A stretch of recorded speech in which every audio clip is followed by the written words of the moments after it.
오늘 우리가 함께 읽은 시편 128편 말씀을 중심으로 복이 있는 가정에 대해서 함께 하나님의 은혜를 나누고자 합니다. 사람들은 누구나 복을 좋아합니다. 우리 새해 첫날 인사말 자체가 새해 복 많이 받으세요. 복에 대한 인사입니다. 복 준다라고 하는데 싫다고 하고 거절하는 사람은 아마 없을 겁니다. 그래서 사람들에게 축복합니다, 행복하십시오, 이런 인사를 하는 것은 사람들의 마음을 평안하게 해줍니다. 우리 민족이 얼마나 복을 좋아하는지 명절만 되면은 옆구리에 복주머니를 찹니다. 집안에는 복조리를 들여놓습니다. 집안 곳곳에 복이라는 글자를 붙여놓습니다. 사람 칭찬할 때도 얼굴이 예쁘다, 잘생겼다 그런 것보다도 복스럽게 생겼다. 그게 또 인사말 가운데 하나입니다. 생활 가운데서 복에 대해서 자주 언급합니다. 먹을 복이 있다. 그리고 복도 지지리도 없다. 자기 복은 자기가 타고 태어난다. 그 다리 떨지 마라. 복 나간다. 어쨌든 관련되는 게 있으면은 복하고 연관지어서 생각합니다. 옛 어르신들은 이름을 지을 때도 그래서 복자 들어가는 이름을 많이 지었습니다. 칠복, 만복, 복돌, 복남. 우리 성도님들 가운데도 숫자 복자 쓰시는 분도 계시고요. 복자 희자 쓰시는 분도 계시고 복자와 자자를 같이 쓰시는 분도 계십니다. 이름에 복이 들어가는 거. 한번 그런 분들 보십시오. 보고 있으면 은혜가 됩니다. 아주 복스럽게 또 인격적으로도 갖추어지고 또 하나님의 복이 그야말로 이제 흘러나오는 것 같습니다. 좋은 이름들이에요. 예로부터 우리 조상들은 복 가운데에서 으뜸되는 복을 5가지로 꼽았습니다. 그래서 오복이라고 부릅니다. 오복이 뭐냐면은 첫 번째가 장수하는 거. 오래오래 사는 것을 이야기합니다. 이전에는 먹을 것도 넉넉하지 않았고 의료 기술도 발달하지 못했기 때문에 60 넘기는 것이 대단한 일이었습니다. 그래서 새로운 인생이 다시 돌아온다고 해서 환갑, 회갑이라고 불렀습니다. 잔치를 벌였습니다. 요즘은 60 넘으신 분들도 정정하십니다. 60대 중후반, 70대 되시는 분도 여전히 정정하면서 또 일을 하고 계시는 분들도 많습니다. 요즘은 100세 시대라고 부릅니다. 사람은 유한하기 때문에 언젠가는 죽습니다. 그렇지만 오래 장수하는 것이 복이라고 합니다. 두 번째는 물질적으로 풍족하게 사는 것을 복이라고 합니다. 오래오래 사는데 가난과 질병에 시달리면서 살면 그거는 참 삶의 질이라는 측면에서 볼 때에는 복이라기보다는 고난의 시간들입니다. 물질적으로 풍족하고 넉넉하게 부족함이 없이 사는 것도 복 가운데 하나입니다. 세 번째 복은 강령이라고 합니다. 인사말 가운데 안녕하십니까 대신에 강령하십니까 그렇게 인사를 하죠. 강령이라는 말은 몸이 건강하고 마음이 평안한 것을 이야기합니다. 건강의 복도 가지고 있고 마음속에 근심 걱정을 덜어버리고 평안한 마음을 가지고 있는 거. 그러면서 부유하고 오래 살면 얼마나 좋겠습니까? 정말 중요한 복입니다. 또 있습니다. 네 번째 복은 물질적인 것보다도 유호덕이라고 해서 도덕 지키기를 좋아하는 것을 말합니다. 법과 도덕을 지키고 인격적으로 훌륭하게 성장하는 것을 이야기합니다. 벌어놓은 것도 많고 몸도 건강하고 그러는데 행실이 나빠가지고 성격이 고약해가지고 주변 사람들로부터 손가락질을 받는다면 그건 좀 복하고는 거리가 멀겠죠. 덕을 세우고 다른 사람에게 선을 베푸는 그런 삶이 또 복 가운데 하나입니다. 다섯 번째 복은 고종명이라고 해서 제 명대로 살다가 편히 죽는 것을 말합니다. 갑작스러운 어떤 사고나 질병이나 뭐 강도를 만나거나 이런 재앙으로 죽는 거 말고 천수를 누리다가 편안하게 자는 듯이 이 세상을 떠나는 것이 우리 조상들은 이제 복이라고 불렀습니다. 이 복이라는 단어는 우리 성경에도 많이 나옵니다. 하나님께서 사람에게 복을 주셨다. 또 우리가 전하는 예수 그리스도의 복음, 이것도 복입니다. 도대체 그럼 복이란 무엇을 말하는가? 단순히 잘 먹고 잘 살고 건강하게 오래 사는 것, 그것만이 복이 아닙니다. 복이라는 한자를 풀어보면은, 한자 파자풀이를 해보면요, 한자 가운데 왼쪽에 좌변에 있는 것이 보일 시자입니다. 그 오른쪽에 한일자가 있고 그 아래쪽에 입구자가 있고 그 밑에 밭전자가 있으면은 그게 복이라는 글자입니다. 그 왼쪽에 있는 그 좌변에 있는 그 보일 시자는 하나님을 나타내는 단어입니다. 그 가로 큰 바가 하나 있죠. 그게 제단입니다. 그 위에 조그만한 바가 하나 더 있죠. 가로선이 하나 있죠. 그건 희생 제물을 말합니다. 아래쪽에 있는 것은 작을 소자라고 읽는데 그 불화자입니다. 하나님께 희생 헌물을 드리는 것을 그 보일 시자로 나타냅니다. 그래서 그 보일 시자가 들어가 있는 한자를 보면은 우리가 하나님을 신이라고 할 때 그때도 그 보일 시자를 사용합니다. 모든 것을 알고 계시고 미리 아시고 보시는 하나님이란 뜻입니다. 그리고 그 오른쪽에 있는 글자는 한일자의 입구자입니다. 입구자는 사람을 이야기합니다. 우리 식구라는 말 사용하죠. 인구, 먹는 입이라는 이야기입니다. 먹는 입이 한 입 줄었다. 인구가 줄었다는 이야기입니다. 그래서 한일 입구를 사용하면 한 사람입니다. 그 한 사람이 어디에 있어요? 아래쪽에 밭전자에 있다는 겁니다. 밭전은 네모난 그 밭에 열 십자가 들어가 있습니다. 에덴 동산의 중심에서 네 갈래로 나뉘어서 흐르는 강이 있었다라고 창세기에 기록되어 있는데 네 갈래로 나뉘어 흐르는 강이 있는 그 동산, 그게 밭전자입니다. 에덴 동산을 나타냅니다. 하나님께서 에덴 동산에 있는 한 사람과 같이 있는 모습이 이 복입니다. 이때는 아직까지 사람이 죄를 짓기 이전입니다. 하나님과 사람이 이 땅에서 교제하면서 사는 삶이 복이라는 겁니다. 하나님께서 사람들에게 이렇게 복을 주셨고 성경에 기록된 최초의 복 이야기는 창세기 1장 28절에 나옵니다. 창세기 1장 28절 말씀을 살펴보면 하나님께서 그들에게 복을 주시고, 이게 복의 시작입니다. 하나님께서 그들에게 이르시되 다산하고 번성하여 땅을 채우라. 땅을 정복하라. 또 바다의 물고기와 공중의 날짐승과 땅 위에서 움직이는 모든 생물을 지배하라 하시니라. 사람들이 다산하고 번성해가지고 땅을 채우는 것이 하나님께서 약속하신 복입니다. 아들, 딸 낳고 자손이 대대로 번창하라.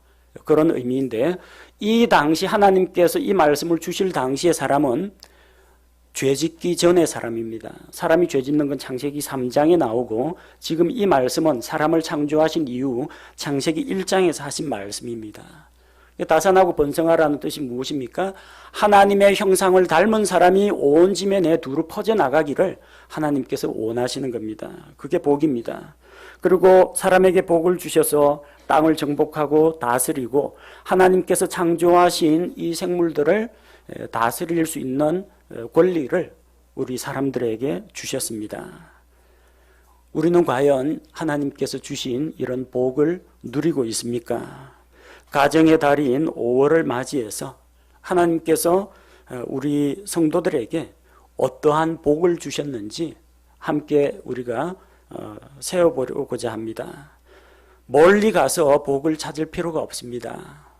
우리는 가까운 곳에서 복을 찾아야 합니다. 일전에 야외로 산책을 갔는데 어떤 분이 저한테 그러더라고요. 네잎클로버를 좀 찾아달라고 해요. 네잎클로버는 왜 필요하냐 하니까 네잎클로버를 갖고 있으면 행운이 온대, 행운이. 네잎클로버의 꽃말이 행운입니다. 근데 주변에 보니까 대부분이 새잎클로버예요. 새잎클로버의 꽃말이 뭔지 아십니까? 행복입니다. 우리는 눈앞에 있는 그 수많은 행복은 놔두고 그야말로 정말 그 사람이 벼락 맞을 확률보다도 더 작은 로또 당첨 같은 기적적인 행운에 너무 굶주려 있습니다. 여러분 행운의 복권, 뭐 행운의 무슨 복권 당첨 이런 거 되면은 기분은 좋을지 몰라도 그게 오래 가지 않습니다. 그건 자주 오는 게 아닙니다. 그러나 행복은 여러분 새잎클로버처럼 주변에 널려 있는 것이 행복입니다. 다만 우리가 깨닫지 못하고 감사하지 못하고 일일이 다 헤아려 보지 않아 가지고 그 복을 놓치고 있거나 무시하고 있다는 겁니다. 복은 우리 가까이에 있습니다. 우리 교회 공동체 안에도 있고 여러분의 가정 안에도 복이 있습니다. 하나님께서 우리 가정에 주신 복을 한번 세어보도록 하겠습니다. 2절 말씀을 보니까 내 손이 수고한 것을 내가 먹으리라. 내가 행복하고 잘 되리로다. 일터에서 누리는 복입니다. 일할 수 있는 복입니다. 이를 통해서 수입을 얻을 수 있는 것이 복입니다. 가정생활에 필요한 것들을 공급하려면 경제활동을 해야 합니다. 가족들을 먹여 살리려면 자녀를 공부시키고 결혼시키려면 노후에 안락한 생활을 누리려면 젊었을 때 뭔가 일을 해야 합니다. 돈을 벌어야 합니다. 수고해야 합니다. 우리가 일할 수 있다는 거 하나님의 복입니다. 신명기 말씀에 보면 너희가 그 땅에 들어가서 먹고 배부르게 될 때 내 손과 내 힘의 능력으로 내가 이것을 얻었다. 그런 교만한 말을 하지 말라고 명령하셨습니다. 오직 하나님께서 너에게 이 모든 것을 누리게 하셨고 내게 능력을 주셨고 내가 수고한 것을 거두게 하셨다는 것. 모든 것을 주신 분은 하나님이심을 잊지 말고 기억하라고 했습니다. 이런 우리 각 사람이 합니다. 그러나 일을 할 수 있는 직장을 주신 하나님께 감사해야 합니다. 일을 할 수 있는 건강을 주신 또 나에게 기술과 재능을 주신 하나님께 감사해야 합니다. 열심히 일한다고 반드시 복을 누리는 건 아닙니다. 하나님께서 그래서 우리에게 뭘 약속하셨느냐? 수고한 대로 먹을 것이라고 했습니다. 내가 수고한 것을 내가 먹는다는 겁니다. 당연한 것 같지만 어떤 때는 당연하지 못할 때가 있습니다. 수고했는데 열심히 수고했는데 태풍이나 병충해 때문에 한 해 농사가 완전히 망하는 경우도 있습니다. 열심히 수고했는데 수고한 만큼 대가를 얻지 못하는 경우도 있습니다. 열심히 수고한 것을 누가 훔쳐가기도 합니다. 열심히 수고해서 모아놨는데 불타 없어지는 수도 있습니다. 열심히 일했는데 직장에서 나를 알아주지 않습니다. 내가 수고하고 계획 잡고 해가지고 추진한 건데 중간에 중간 관리자가 자기 공로로 바꿔치기 해가지고 자기 공을 빼앗아 가는 일도 있을 수가 있습니다. 수고한 것을 먹게 되는 거. 우리는 당연하게 생각할지 모르지만 이것을 잃어버리지 않고 빼앗기지 않고 하나님께서 내 손에 쥐어주시는 것. 이것은 하나님이 우리에게 주신 복입니다. 일터에서 우리는 이런 복을 누립니다. 또 보니까 내가 행복하고 잘 될 것이라고 했습니다. 돈 많이 벌어서 잘 먹는다고 행복한 것은 아닙니다. 여러분 가서 한번 식당에서 음식 주문해 보십시오. 뭐 얼마나 비싼 걸 먹느냐에 따라서 다르겠지만 보통은 그냥 10,000원짜리 한 그릇 먹으면은 배가 꽉 찹니다. 여러분 100만 원 벌었다고 해가지고 10만 원어치 한 끼에 먹을 수는 없습니다. 우리 몸이 버텨내지를 못합니다. 돈 벌고 먹고 쓰는 거 그것만 가지고는 우리에게 만족이 없습니다. 사람은 짐승이 아닙니다. 먹는 거는 기본적으로 채워져야 하는 것이고 그 위에 뭐가 있어야 됩니까? 마음속에 평안이 있어야 합니다. 걱정 근심이 사라져야 합니다. 인간관계가 좋아야 합니다. 가정이 화목해야 합니다. 그리고 미래에 대한 희망이 있어야 합니다. 그리고 살아계신 하나님과의 생명력 있는 교제 가운데 있어야 합니다. 돈과 물질만으로 복이 오는 것은 아닙니다. 근데 하나님은 우리에게 약속하셨습니다.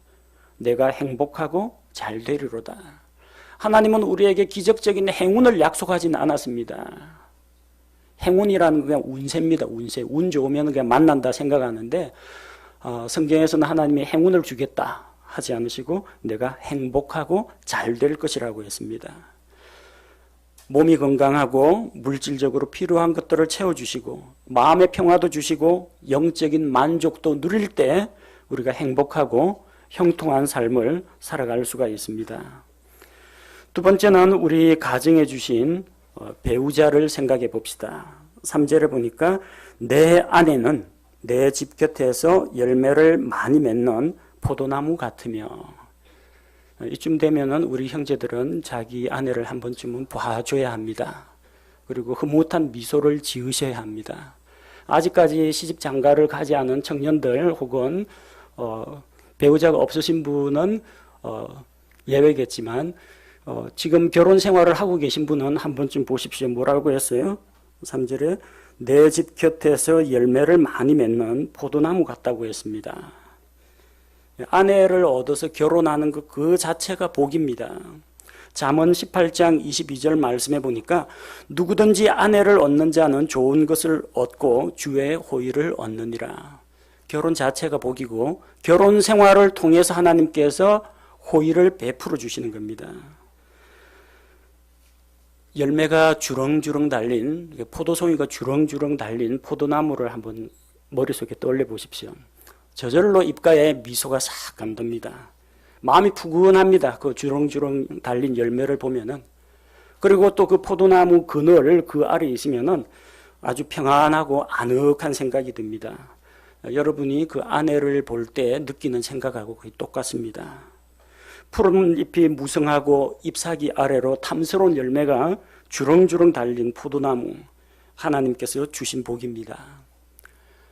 직장에서 지치고 세상에서 시달리고 다른 데서 속상한 일 당하고 어디 와서 쉼을 얻겠습니까? 가정으로 돌아가서 쉼을 얻는 것입니다. 하나님께서는 아내를 통해서 우리에게 쉴 수 있는 안식처를 주십니다. 한여름에 포도원을 방문해서 포도나무 그늘에 앉아 있으면서 갓 딴 그 포도를 먹을 때 얼마나 시원하고 편안한지 모릅니다. 바쁜 일에 시달리고 몸도 마음도 힘들고 지쳤을 때 아내는 편안히 쉴 수 있는 포도나무 그늘과 같습니다. 그늘만 제공하는 것이 아니라 아내는 열매를 줍니다. 포도나무가 주렁주렁 포도송이를 맺는 것처럼 아내는 열매를 맺습니다. 시편 127편 3절에 보니까 보라 자식들은 주의 유산이요 태의 열매는 그분의 보상이로다. 하나님께서 우리 가정에 주신 생명들, 아들, 딸들, 여러분의 자녀들이 아내를 통해서 주신 열매입니다. 아내가 맺은 겁니다. 하나님께서 열매 맺게 하신 것입니다. 그런 아들, 딸들을 낳은 아내에게 고맙다는 말을 하시고 탐스럽게 좀 여기시고 귀하게 대하시기 바랍니다. 또 어떤 열매를 맺습니까? 아들, 딸 낳는 거야 믿지 않는 불신자들도 아들, 딸 잘 낳습니다. 우리 그리스도인들, 하나님의 성도들인 우리는 믿음의 아내로부터 또 얻는 열매가 있습니다. 아내의 삶과 인격 가운데서 우러나는 거룩한 성품의 열매가 있습니다. 혜택은 누가 봅니까? 그 남편과 자녀들과 주변 사람들이 아내의 삶의 인격과 성품으로부터 혜택을 입습니다. 또 어떤 열매를 맺습니까? 아내가 사랑과 친절로 가족들을 위해서 일하고 섬깁니다. 수고와 섬김의 열매를 맺습니다. 잠언 31장에 나오는 현숙한 여인이 보여주는 가족에 대한 수고와 헌신을 하나님께서는 그녀의 열매라고 하셨습니다. 잠언 31장 31절 그녀의 손의 열매를 그녀에게 주라. 또 그녀가 직접 행한 일들이 성문 안에서 그녀를 칭찬하게 할지어다. 자기 아내 자랑하면은 팔불출이라고 이야기하고 사람들에게 조롱을 당합니다. 그런데 성경은 뭐라고 이야기합니까? 그녀의 손의 열매를 그녀에게 주고 그 열매의 대가가 아내에게 돌아가야 하고 그녀가 직접 행한 일들이 성문 안에서 그녀를 칭찬하게 할지어다. 성문에다가 광고하십시오. 여러분 제 아내로 말씀드릴 것 같으면 여러분 제 아내가 오늘은 저에게 자랑 좀 하십시오. 성문 안에 사람들이 다 알도록 자랑 좀 하십시오. 소모임 할 때 이쪽에서는 남편 흉보고 저쪽에서는 아내 험담하고 그러면 곤란합니다. 남편 띄워주고 아내 띄워주면요. 그거는 뭡니까? 아, 이 사람은 하나님한테 복 받은 사람이구나. 뭔 복을 그렇게 하나님께서 많이 주셔서 그렇게 좋은 아내, 그렇게 좋은 남편을 얻었습니까? 결국은 하나님께 감사가 돌아가고 자기에게도 덕이 되는 겁니다. 사람들 앞에서 배우자 욕하지 마십시오. 자기 얼굴에 침 뱉는 겁니다. 자기만 비천하게 되는 겁니다. 하나님께서는 아내를 통해서 쉴 수 있는 그늘을 주시고 또 열매를 주십니다. 오늘 이 말씀을 듣고 아내를 볼 때 생각이 좀 달라져야 됩니다. 평소부터 그렇게 아내에 대해서 존경하고 사랑하고 동경하신 분들은 조금 더 생각의 수준을 더 올려가지고 가까이 있는 세입 클로버, 나에게 행복을 가져다주는 이런 아내가 있다는 것을 일상생활 가운데 깜빡깜빡 잊고 사는구나 반성해야 됩니다. 다음 세 번째로는 자녀를 통해서 주시는 복이 있습니다. 3절 후반부에 보니까 내 자식들은 내 상둘레의 올리브 묘목 같으리로다. 아내는 포도나무, 자녀들은 올리브 나무, 올리브 묘목이라고 했습니다. 우리 말에는 저는 처자식이 있습니다 라고 이야기할 때 여우 같은 마누라가 있고 토끼 같은 자식들이 있습니다. 그렇게 이야기합니다. 근데 성경적인 표현으로 바꾸면 포도나무 같은 아내가 있고 올리브 나무 같은 자녀들이 있습니다. 이렇게 해야 맞습니다. 그 밥상 머리에 아내를 비롯하여 이 자녀들이 삥 둘러 앉아서 한 상에서 먹고 마시는 모습 얼마나 보기 좋습니까? 요즘 이런 행복이 점점 우리 삶 가운데서 잊혀지고 있습니다. 다들 바빠가지고 아버지는 일하기에 바쁘고 애들은 학교 가고 학원 가고 공부하러 다니기에 바빠가지고 한 상에서 밥 먹는 일이 조금 드물어지고 있다고 합니다. 그러다 보면 이 한 가족을 위해서라면 정성껏 상을 차리시는 분들이 나 혼자 나 하나 먹자고 뭐 차려서 뭐 하겠냐 하면서 그냥 간단하게 있는 반찬에다 드시는 자매님들이 들어 있습니다. 바쁜 거는 우리가 다 인정하겠지만 적어도 하루에 한 번은 가족들이 한 상에서 먹고 마시는 그런 시간을 가지시기 바랍니다. 그렇게 먹을 수 있다는 그 자체가 복입니다. 한 상에 둘러서 같이 먹고 마시며 하나님께 감사하며 하루 동안 있었던 일들을 이야기하고 가족 간의 대화를 나누는 것 얼마나 큰 복입니까? 더군다나 그 상둘레에 있는 푸릇푸릇한 올리브 나무 묘목과 같은 자녀들이 있을 때 얼마나 마음속에 기쁨이 되는지 모릅니다. 성경은 그 자녀들을 가리켜서 올리브 나무와 같다고 했습니다. 올리브 나무는 극한 환경에서도 죽지 않고 살아남는다고 합니다. 수명이 아주 질깁니다. 병충해에도 강하고 자연재해에도 강합니다. 갈릴리 지방에는 2300년 된 올리브 나무가 있다고 합니다. 아주 큰 나무입니다. 예수님이 기도하시던 겟세마네 동산, 그 겟세마네라는 그 이름의 뜻이 올리브 앞찾기를 이야기합니다. 겟세마네 동산 주변에는 1000년 이상 된 올리브 나무들이 수두룩하다고 합니다. 사람들이 베어내지 않는 한 그 자리에 굳게 뿌리를 내리고 수천 년 동안 살아갑니다.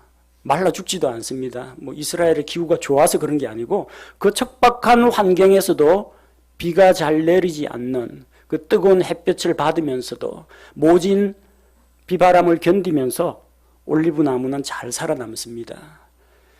여러분의 자녀들을 올리브 나무라고 이야기할 때 하나님의 축복의 말씀입니다. 우리 아들, 딸들이 올리브 나무처럼 푸릇푸릇하고 건강하고 튼튼하게 생명력 가운데서 자랄 수 있다는 거, 이게 복입니다. 올리브 나무 잎사귀는 성경에 보면 노아의 홍수 때 비둘기가 땅이 말랐는지, 물이 빠지고 땅이 말랐는지 확인하기 위해서 비둘기를 날려보냈는데 비둘기가 올리브 잎사귀를 물고 왔습니다. 그래서 이것은 희망의 상징입니다. 평화와 희망의 상징이 올리브 잎사귀입니다.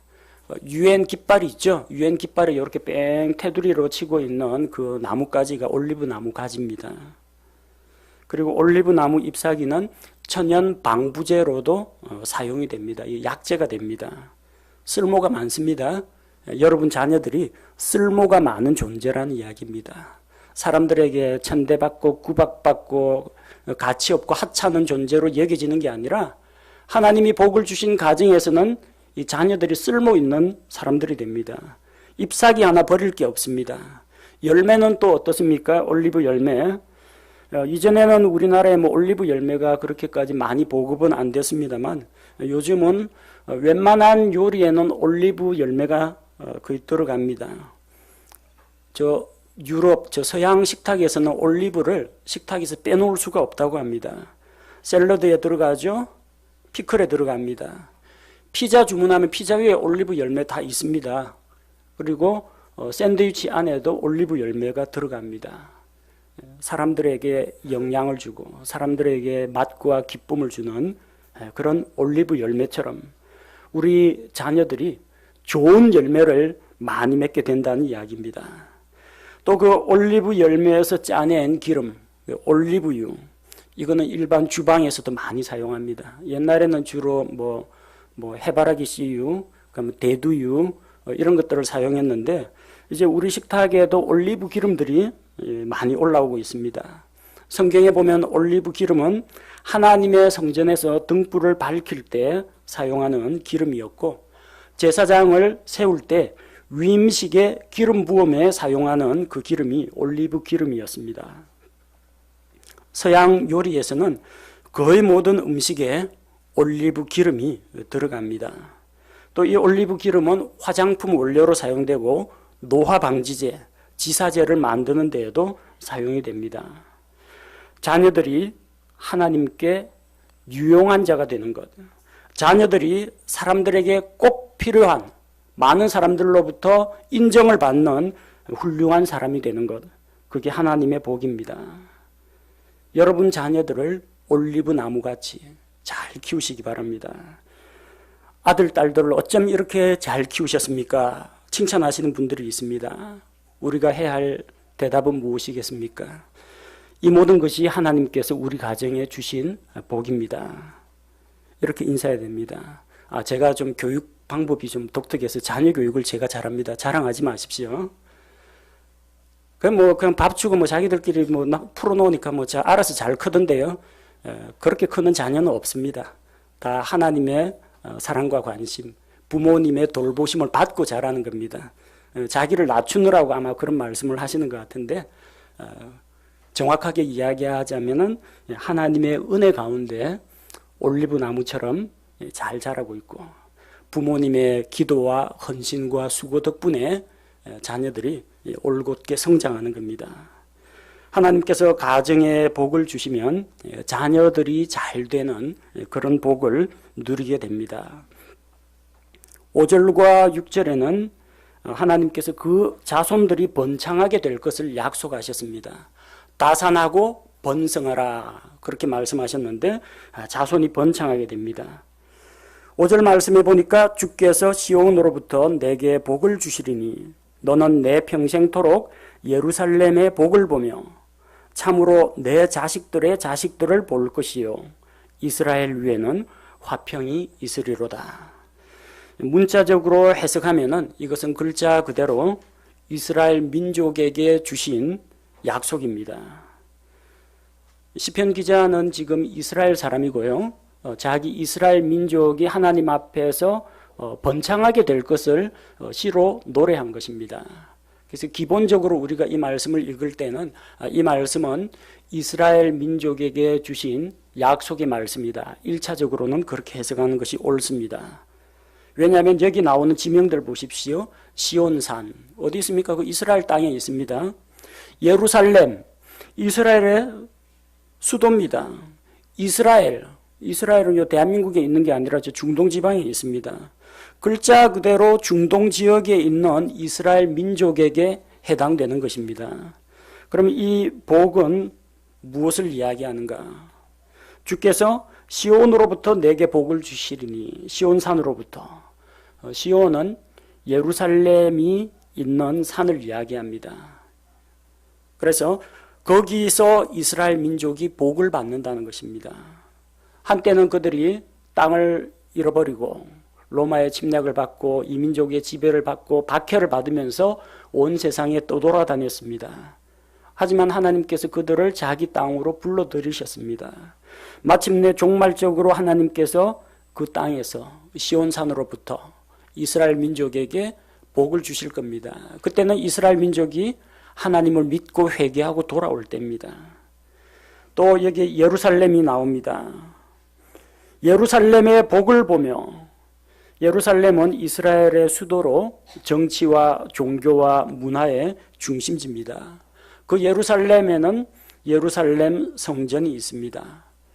이스라엘 국가의 번영과 성장 그리고 영적 부흥을 말합니다.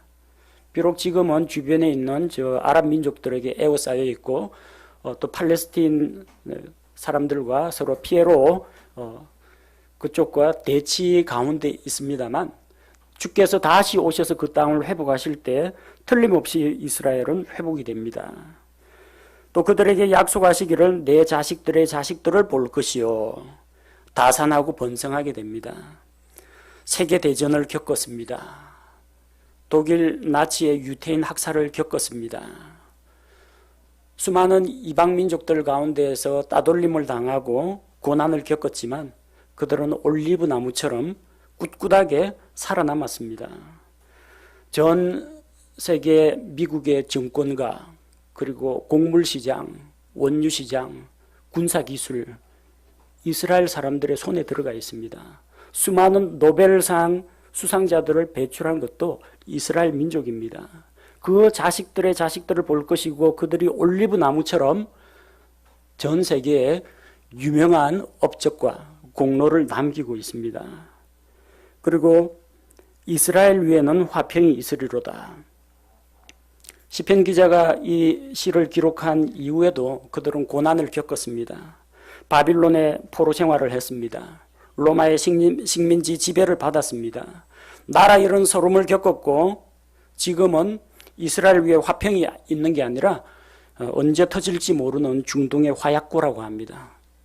여차하면은 주변에 있는 이란 그리고 피에로 팔레스틴 해방기구 그쪽과 이스라엘 사이에 수시로 소규모 시가전이 벌어지고 전쟁이 일어납니다. 지금은 평화가 아닙니다. 그러나 주님께서 다시 오실 때 평화의 시대를 맞이하게 될 것입니다. 그러니까 5절 6절은 이스라엘 사람 거니까 우리는 신경 쓰지 말라 그런 이야기는 아닙니다. 1차적인 해석은 그러합니다. 그러나 이 말씀을 왜 오늘날 우리 신약교회 성도들에게 성경 말씀으로 주셨겠습니까?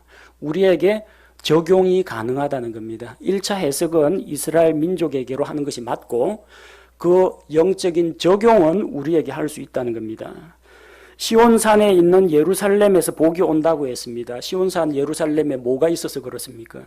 하나님께 예배드리는 예배의 처소 솔로몬의 성전이 있기 때문에 그렇습니다. 그러면 하나님의 복이 어디를 통해서 오느냐? 하나님께 예배드리고 교제하는 우리 신앙 공동체를 통해서 영적인 복이 임한다는 겁니다.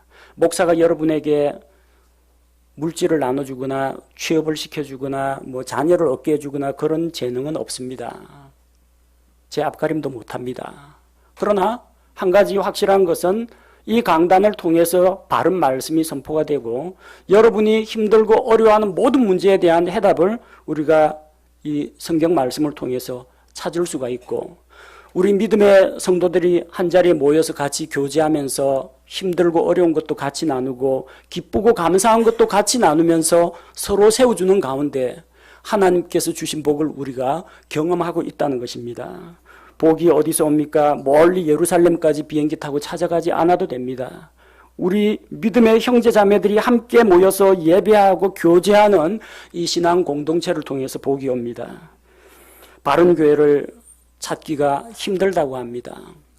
이단에 속아가지고 가족이 헤어지고 재산을 다 탕진한 그런 분들도 있습니다. 어떤 교회에서는 목사의 카리스마적인 권위에 짓눌려가지고 죄의 종에서는 해방이 됐는데 목사의 종이 돼가지고 고생하는 그런 신앙생활을 하는 분들도 있습니다. 목사가 잘못된 교리를 받아들여가지고 기복주의나 은사주의에 빠진 그런 사람들도 있습니다. 그런 가운데서 바른 진리의 말씀을 찾아서 바른 교회를 찾아서 정착해서 신앙생활을 할 수 있다는 것은 하나님께서 우리에게 주시는 복입니다. 각 가정이 하나님 안에서 바로 서고 또 복을 누릴 때 우리 교회도 이런 복을 누릴 수가 있습니다. 자식들의 자식들을 볼 것이라고 했습니다. 이것은 이스라엘 사람들만 자자손손 번창하라 그런 이야기가 아닙니다. 여기 나오는 자녀들이 단순한 육신의 자녀만 말하는 것이 아니라는 겁니다. 우리 창세기 1장 28절에서 하나님께서 다산하고 번성하여 땅에 충만하라 그렇게 말씀하셨을 때 이 사람들은 죄짓기 전의 사람들입니다. 하나님의 형상을 닮은 사람들입니다. 하나님의 소원이 무엇입니까? 온 세상에 하나님의 영광을 아는 사람들이 물이 바다를 덮음같이 넘쳐나기를 원합니다. 하나님의 형상을 닮은 거룩한 백성들이 온 땅을 가득 채우는 것을 하나님께서 원하시는 겁니다. 그런 자식들이 번창하기를 원한다는 겁니다. 이 세상에는 지금도 매 순간마다 몇 초에 한 명꼴로 수많은 사람들이 태어납니다. 태어날 때는 아담의 타락한 본성을 가지고 태어납니다. 그들 중에 많은 사람들은 복음을 알지 못하고 하나님을 알지 못한 채 죄 가운데 살다가 마침내 하나님 없는 곳에서 영원한 시간을 보내게 됩니다. 참 안타까운 이야기입니다. 우리에게 하나님께서 무엇을 말씀하셨습니까? 구원받은 너희 성도들이 이 땅에서 계속 번창하고 흘러넘치기를 원한다는 것입니다. 디모데후서 2장 2절에서는 바울이 디모데에게 내가 내게 부탁한 것을 너는 신실한 사람들에게 맡기라. 그럼 그 신실한 사람들이 또 다른 사람들을 가르칠 수 있으리라. 이렇게 자자손손 번창해야 합니다. 바울에게서 디모데에게서 신실한 사람들, 신실한 사람들은 또 다른 사람들, 이런 영적인 네 세대가 이어지는 것처럼 우리를 통해서 우리 가족만 구원받고 끝이 아니라 우리 자녀들이 구원받고 우리 주변 이웃들이 구원받고 내 직장 동료가 믿지 않던 내 친척이 복음을 듣고 구원을 받고 우리를 통해서 구원받은 자들이 계속해서 생명이 생명을 또 낳는 이런 복을 우리가 누려야 한다는 것입니다. 그리고 그런 복을 우리에게 약속하셨다는 겁니다. 할 수 있습니다. 우리의 입술을 통해서 우리의 간증을 통해서 세상 사람들에게 하나님이 드러나고 진리의 말씀이 퍼져나갈 때 자식들의 자식들, 비록 내 육신으로 낳은 자식은 아니지만 그리스도 예수 안에서 복음으로 낳은 영적인 자녀들이 번창하게 된다는 이야기입니다. 누가 이런 복을 누릴 수 있습니까? 1절에 답이 나와 있습니다. 4절에도 답이 나와 있습니다. 주를 두려워하며 그분의 길들로 걷는 모든 자는 복이 있나니. 4절에 보라 주를 두려워하는 자는 이와 같이 복을 받으리로다. 누가 복을 받아요? 주를 두려워하는 자가 복을 받습니다. 하나님을 두려워한다는 것은 하나님을 무시무시한 어떤 공포의 대상으로 여기라는 것이 아닙니다. 하나님이 천벌을 내릴까 봐 그게 무서워가지고 그냥 율법적인 행동을 하는 그런 신앙을 말하는 것이 아닙니다. 하나님의 거룩하심과 하나님의 의로우심과 하나님의 높고 위대하심을 알 때 그분 앞에서 자기도 모르게 겸손히 머리를 조아리고 낮아져서 하나님을 존경하고 찬양하고 섬기는 것을 하나님을 두려워한다라고 이야기합니다. 주를 두려워하는 자는 어떻게 됩니까? 자기 가정을 다스리게 됩니다. 자기 가정을 주님 안에서 바르게 세우게 됩니다. 우리 가정이 주님을 두려워하는 가정이 되면 복을 받습니다. 잠언 22장 4절 말씀을 보니까 겸손함과 주를 두려워함으로 말미암아 재물과 명예와 생명이 있느니라. 주를 두려워하는 자, 하나님 앞에서 겸손히 행하는 자는 영적인 복도 받겠지만 재물과 명예와 생명을 얻는다고 했습니다. 두 번째는 그분의 길들로 걷는 모든 자가 복을 받습니다. 1절 말씀처럼 주를 두려워하며 그분의 길들로 걷는 모든 자가 복이 있다고 했습니다. 하나님의 길은 곧바르고 공평하고 선하고 의로운 길입니다. 사람들 중에는 종종 하나님께서 내 길에 동행해 주시기를 원하는 사람들이 있습니다. 하나님, 오늘도 제가 어디 가고 어디 가는데 제 길에 동행해 주십시오. 근데 엄격하게 이야기하자면요, 하나님께서 내 길에 들어오셔야 되는 게 아니라 내가 하나님의 길들로 걸으면 됩니다. 그러면 문제가 없어요. 에녹은 하나님과 동행했습니다. 하나님께서 수준을 낮춰서 그 에녹의 수준에 맞춰서 그와 함께 걸으신 것이 아니라 에녹이 주께서 가고자 하시는 길, 주께서 원하시는 길로 걸었다는 것입니다. 우리가 주님의 길을 따라 걸어야 합니다. 성경은 그분의 길들로 걷는 자가 복이 있다고 했습니다. 성경을 머릿속에 많이 기억하고 있는 자가 복을 얻는다고 하지 않았습니다. 성경에 대한 이야기를 입으로 잘 풀어놓는 자가 복을 받는다고 하지 않았습니다. 그만큼 알고 이해하고 가르칠 정도 되면 먼저 자기 자신을 가르치고 자기가 그렇게 행해야 합니다. 하나님의 말씀을 따라 행하는 자가 복을 얻는 것입니다. 올 가정의 달을 맞이해서 하나님께 우리 감사할 일들이 많습니다. 하나님께서 범죄한 사람들을 에덴 동산에서 내보내실 때 다른 거는 다 빼앗았습니다. 하지만 가정은 빼앗지 않았습니다. 가정은 남겨두었습니다. 그 가정이야말로 하나님의 사랑을 실천할 수 있는 장입니다. 서로 믿고 의지하며 하나님께 예배하는 조그마한 교회가 됩니다. 자녀들에게 하나님의 위대하심과 하나님의 의로우심을 선포하는 전도의 터가 되는 곳이 가정입니다. 가정은 하나님께서 그대로 남겨두셨습니다. 우리는 하나님께서 가정을 주신 것에 대해서 감사를 드려야 합니다.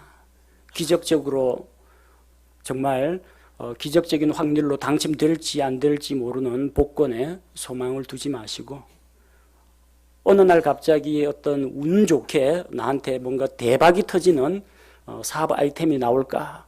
그거 기대하지 마시고 내가 투자한 주식이 폭등을 해가지고 떼돈을 벌까? 내가 가지고 있는 땅이 어느 날 갑자기 재개발이 되면서 땅 부자가 될까? 그런 기적 같은 행운을 바라지 마시고 눈에 띄는 곳에 있는 행복을 찾으십시오. 여러분 가정에 다 있습니다. 남편을 주신 것 감사하십시오. 남편은 아내를 주신 것에 대해서 하나님께 감사하십시오. 아직 결혼을 안 했습니다. 우리 미혼의 청년이나 학생들, 부모님을 주신 것 감사하십시오. 부모님들은 우리 집에 이렇게 올리브 나무처럼 튼튼하고 푸릇푸릇하고 생기 넘치는 이런 아들, 딸들을 주신 것에 대해서, 생명을 주신 것에 대해서 감사하십시오.